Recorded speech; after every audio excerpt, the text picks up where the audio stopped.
আসসালামু আলাইকুম ফ্রেন্ডস, কেমন আছেন সবাই? তো চলে আসলাম নতুন একটা ভিডিওতে।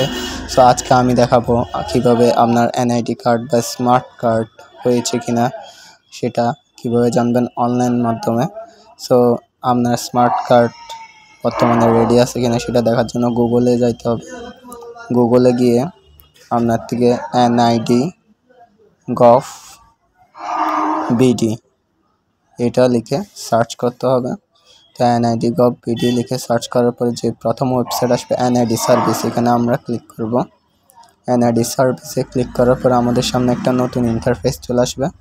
এই ইন্টারফেসের বাম সাইড কর্নারে উপরের দিকে একটু জুম করে যদি দেখাই, বাম সাইডে এই যে স্মার্ট কার্ড স্ট্যাটাসে ক্লিক করে নিব।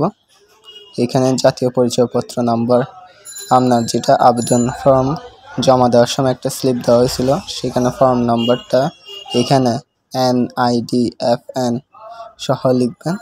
NIDFN সহ ফর্ম নাম্বারটা, তারপরে জন্ম তারিখ, মাস, সাল এগুলো দিয়ে নেবেন। তারপরে এখানে যেটা ক্যাপচা কোড আছে সেই ক্যাপচা কোডটা লিখবেন। ক্যাপচা কোড লেখার পরে আপনার থেকে শুধু এখানে সাবমিট বাটনে ক্লিক করতে হবে।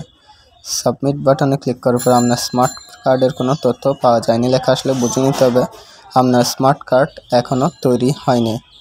সো আজকের ভিডিও এখানে শেষ করছি, দেখা হচ্ছে আগামী ভিডিওতে। সে পর্যন্ত চ্যানেলের সাথে থাকবেন। আসসালামু আলাইকুম।